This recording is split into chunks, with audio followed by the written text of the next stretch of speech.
जी सभी को नमस्कार।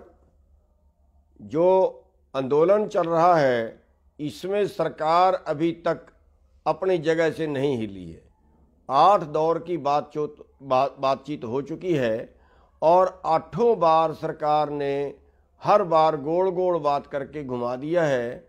जो एमएसपी का कानून है उस पे सरकार देश को गुमराह कर रही है कि हम एमएसपी दे रहे हैं, लेकिन हम 2 बार सवाल कर चुके हैं। एक बार माननीय अमित शाह जी से और एक बार जो इनकी पूरी टीम 3 मंत्रियों की टीम आती है उससे, और दोनों बार में उन्होंने जो एमएसपी है उस पे ये कहा है कि हम इस पे खरीद नहीं सकते, और टेलीविजन पे आके खबरों में आके वो बोलते हैं कि हम एमएसपी दे रहे हैं, एमएसपी नहीं तोड़ रहे हैं। अब समझने वाली बात है, एमएसपी देना और चीज़ है, एमएसपी पे खरीदना और चीज़ है। एमएसपी मक्के का तय किया 1850 रुपये, लेकिन खरीदा 1 क्विंटल नहीं।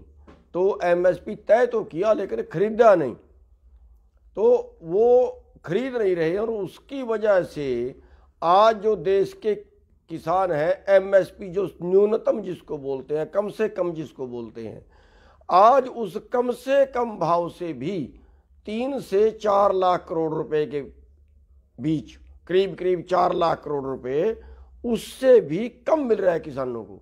यानी अगर हमें न्यूनतम भाव भी मिले तो भी किसानों को पर साल करीब 4 लाख करोड़, यानी पिछले 15 साल में का जो आंकड़ा सामने आया है, पिछले 15 साल में करीब 45 लाख करोड़ रुपए का किसानों को नुकसान हुआ। बड़ा मैटर, उस पर सरकार टस से मस नहीं हो रही है। दूसरा जो अभी कानून बनाए हैं, इससे पूरा कृषि व्यापारी ये भूल जाएं, ये कह रहे हैं किसानों का फायदा होगा, लेकिन ये किसान के लिए बनाए ही नहीं गए, ये बनाए गए हैं कृषि व्यापार के लिए। और किसान व्यापार नहीं करता, व्यापार व्यापारी करता है, व्यापार कंपनियां करती हैं। बड़ी समझने की बात है, इसके ये उत्पादन बढ़ाने के लिए या उसके किसी और काम के लिए या उसको किसानों को अमीर बनाने के लिए कानून नहीं बनाए गए, ये कृषि व्यापार के लिए बनाए गए। और इससे सरकार पूरी तरह से बीच से बाहर हो रही है। जैसे फैक्ट्री कोई चीज़ बनाती है, फैक्ट्री उसको कहीं बेचे कहीं ना बेचे, उसकी मर्जी है, सरकार बीच में नहीं है। इसी तरह से किसान जो पैदा करे उसको कहीं बेचे कहीं ना बेचे, ये उसकी मर्जी है। और जब उसकी मर्जी होगी तो जब खरीदने वाला कोई, सरकार जब बीच से बाहर हो जाएगी तो व्यापारी अपनी मर्जी का भाव लगाएगा, अपनी मर्जी से लुटेगा। यानी मोटे तौर पे ये मान लीजिए कि एक तरफ सरकार WTO में चली गई है, मोटे तौर पे जो इसका रिजल्ट निकलने वाला है वो ये है कि सरकार खरीद से बाहर होगी, सारा माल व्यापारी खरीदेगा, पूंजीपति खरीदेंगे, और वो वर्ल्ड मार्केट के रेट पे खरीदेंगे, ना कि हिंदुस्तान की मार्केट के रेट पे। अगर उनको मलेशिया से खाद्य तेल सस्ता मिलेगा तो हिंदुस्तान से सरसों खरीदने की जरूरत नहीं है, मोटे तौर पे मानिए। अगर उनको मक्का अमेरिका से सस्ता मिलेगा तो हिंदुस्तान से खरीदने की जरूरत नहीं है। अगर उनको चीनी ब्राजील से सस्ती मिलेगी तो हिंदुस्तान से भी ब्राजील के रेट पे खरीदेंगे। यानी पूरी दुनिया में जहां से सबसे कम भाव पे मिलेगा वहां से खरीदेंगे, और जहां सबसे महंगे भाव पे बिकेगा वहां बेचेंगे। अब पूरी दुनिया का जो वर्ल्ड लेवल का मुकाबला हिंदुस्तान नहीं कर सकता। हिंदुस्तान की परिस्थितियां अमेरिका के बराबर नहीं है, मलेशिया के बराबर नहीं है। अमेरिका में 10 वर्ग किलोमीटर की एक किसान की एवरेज है। अमेरिका में 43 लाख रुपए पर किसान की सब्सिडी है। हिंदुस्तान में 82% किसान 2.5 एकड़ से कम वाले हैं। हिंदुस्तान में खेती रोजगार है, अमेरिका में खेती बिजनेस है।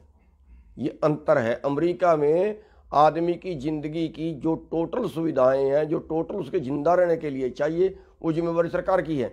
हिंदुस्तान में ऐसा कुछ नहीं है। हिंदुस्तान में सारे खर्चे खुद उठाने पड़ते हैं। इसलिए हिंदुस्तान के मापे की ये कानून नहीं है। वो कम से कम भाव मिलेगा पैदा करने वाले को, और फिर ज़्यादा से ज़्यादा भाव में बेचेंगे खाने वाले को। पूरा देश चंद लोगों का ही ग्राहक होगा, और जब पूरे देश का पेट भरने का सामान चंद लोगों के पास होगा, फिर वो ब्लैक करें किसी भाव में बेचे, क्योंकि खरीदने वाले को तो जरूर खरीदना ही पड़ेगा अगर जिंदा रहना है, वरना भूखा मरेगा। और इससे क्या होने वाला है, ये अकेला किसान आंदोलन मत मानिए, ये उपभोक्ताओं का, खाने वालों का आंदोलन ज़्यादा है। क्योंकि खाने वालों को तो क्या 80 रुपये किलो में प्याज लेके खा सकते हैं, क्या 40 रुपये किलो में आलू लेके खा सकते हैं, क्या आप 200 रुपये किलो में दाल लेके खा सकते हैं। तो खाने वालों का आंदोलन ज़्यादा है, इसलिए जो बीच का मुनाफा होगा वो मोटा मुनाफा कंपनियों को जाएगा, यानी जनता की जेब से पैसा निकलेगा और बड़े पूंजीपतियों की जेब में जाएगा। और हालत क्या होंगे, हालात ये होंगे कि इससे पूंजीपतियों की आमदन बढ़ेगी, आम जनता की जो जेब है वो कटेगी। और आज जहां एक आदमी की आमदन 90 करोड़ प्रति घंटा है और अभी उसी की और बढ़ाने के कानून बना दिए, और दूसरे आदमी की हमारे देश में 9 रुपये प्रति घंटा नहीं है। अगर 9 रुपये प्रति घंटा तो भी उसका पेट चल जाए।